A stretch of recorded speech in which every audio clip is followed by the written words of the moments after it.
Olá, amigos. Então, como dito anteriormente, nós vamos enfatizar dentro dos ciclos reprodutivos o ciclo haplodiplobionte que acontece em vegetais terrestres, começando pelo primeiro grupo de vegetais que ocupou o ambiente terrestre, que são as briófitas.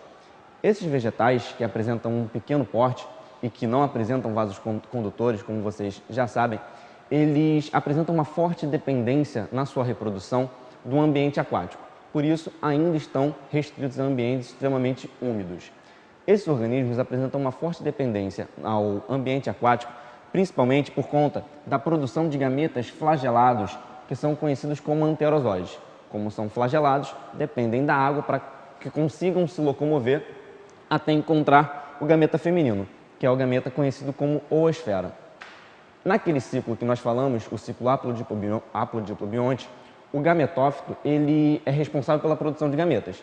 Então aqui, nesse esquema em que nós estamos usando como exemplo, dentro do grupo de briófitas, os musgos, nós temos o gametófito como fase predominante. É aquela fase mais longa, aquela fase que é independente, que depende apenas de recursos próprios. O gametófito ele vai ser o responsável pela produção dos gametas e ele deve ter a produção de gametas femininos e a produção de gametas masculinos. Aqui, o gametófito feminino apresenta uma estrutura produtora de gametas femininos que é chamada de arquegônio. E o gametófito masculino apresenta uma estrutura produtora de gametas chamadas de anterídeo. O anterídeo é responsável pela produção dos anterozoides flagelados, que nadarão até a região da oosfera. A fecundação vai ocorrer exatamente no corpo do gametófito feminino, dando origem a um zigoto que se desenvolverá em uma estrutura diploide. Essa estrutura diploide é o esporófito. E o esporófito é a estrutura, como nós vimos, responsável pela produção de esporos. Esse esporófito apresenta uma estrutura sustentadora de uma cápsula, que é chamada de haste, e dentro dessa cápsula existem os esporângios. Esporângios são estruturas responsáveis pela produção de esporos. Como nós vimos no ciclo anterior, os esporos são produzidos por meiose, que classifica essa meiose como meiose espórica. Então, aqui no esporófito, na cápsula, vai estar ocorrendo a produção dos esporos por meiose.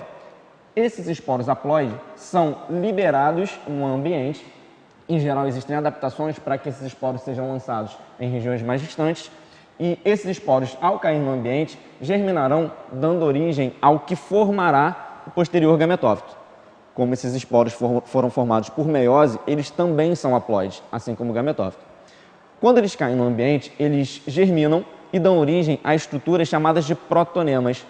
Existe um protonema masculino, que dará origem ao gametófito masculino, e um protonema feminino, que dará origem ao gametófito feminino. Esses protonemas, ao sofrerem sucessivas divisões celulares, formarão um organismo multicelular, que é o gametófito. E com isso, a gente consegue inserir, remeter o nosso pensamento àquele ciclo anterior, em que eu tenho alternância entre uma geração que produz gameta, por isso geração sexuada, e uma geração que produz esporos, por via assexuada. Podemos classificar esse ciclo como ciclo de alternância de gerações ou metagênese, onde a fase predominante é o gametófito e a fase dependente e efêmera é a fase do esporófito.